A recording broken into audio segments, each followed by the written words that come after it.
United States. And yet it's a huge part of our environmental crisis. So what do we do about it? Some people think they have the answer, with a very different vision for how we'll use coal in our future. Despite passionate calls to end the era of coal,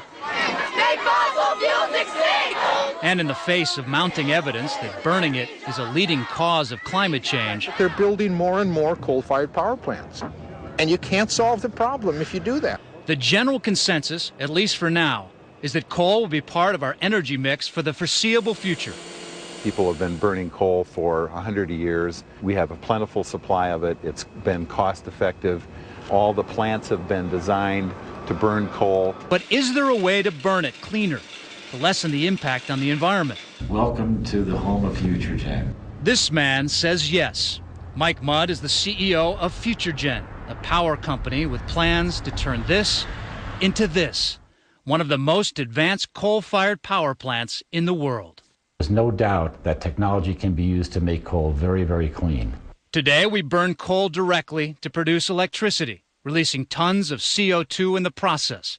FutureGen will not only capture and store the CO2 underground before it escapes, it will also produce large amounts of hydrogen, a remarkably clean source of energy. And the hydrogen can be used to feed a combustion turbine, which in turn makes electricity, and you use the additional heat from the process to make steam, to drive a steam turbine, to make power from the two different turbines. It would generate enough electricity to power 150,000 homes. And at the end of the process, any CO2 emissions will be locked deep beneath the earth. Inject them in these deep geologic formation where they would basically stay there forever. It's a promising vision of the future, especially here in Mattoon, Illinois, where FutureGen is projected to come online in 2012. We all know we need cleaner air, cleaner technology. My kids love turning on the television and the Xbox and every other thing that we have in our house that uses power. But as much as that, I think that they're going to need a clean environment. But there are concerns about the efficiency, cost, and safety of storing carbon underground. We know that CO2 can leak out of the ground. It is an asphyxiant, and it can cause lots of problems with agriculture and with crops. The real solution, critics say, is to start the slow transition away from coal now. And that's just what they're doing here at the coal-fired plant that heats and cools a large part of the University of Wisconsin in Madison. All this is going to be different. It's going to be all new machinery down here. This plant is slowly being weaned off of coal. Soon it will run completely on biomass.